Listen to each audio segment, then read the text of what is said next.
Hey Defenders, my name is Angel, a game developer with the UTSA Center for Infrastructure Assurance and Security. I'm here with Travis at the CIS Studios. Cyber Threat Defender has been getting students like you into cybersecurity since 2016, and I'm proud to be part of the team behind the game as you jump in and start learning. I'm Travis, another developer at the CIS. We're passionate about this game and hope you will be too. Let's walk through how to play and what makes it so special. The way Cyber Threat Defender works is similar to games like Magic the Gathering and Pokemon. It's a collectible card game, so each player starts with their own personal deck of 54 cards. Then you can customize your starter deck with booster packs to develop different strategies to defeat your opponent.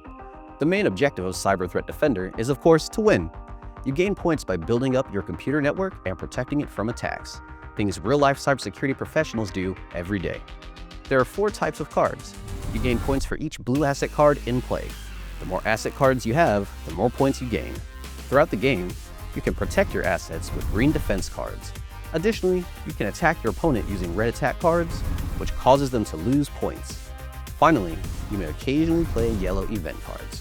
Think of these as your wild cards and make sure to read each one carefully, because you never know if they might help you gain or lose points. Travis, can you take us through different card types? Of course. So, you've got asset cards and green defense cards. Asset cards are the foundation of your computer network, while defense cards help protect your network from cyber attacks and threats. The yellow event cards represent the unexpected happenings that cyber professionals deal with on a daily basis. Finally, the red attack cards represent malicious attempts to attack your network.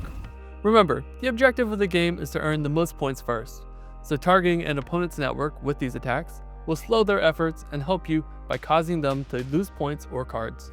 Let's take a closer look at the different cards. On the top left is the name of the card. On the top right is the card's point value. The image represents what the card is in the real world, and beneath that is a high-level description of what the card means. The last section is the card's effect, which explains how that card functions in the game. Read this section closely and refer back to it if you have questions about how to use a particular card. Trust me, you'll want to be very familiar with this section. More on that later.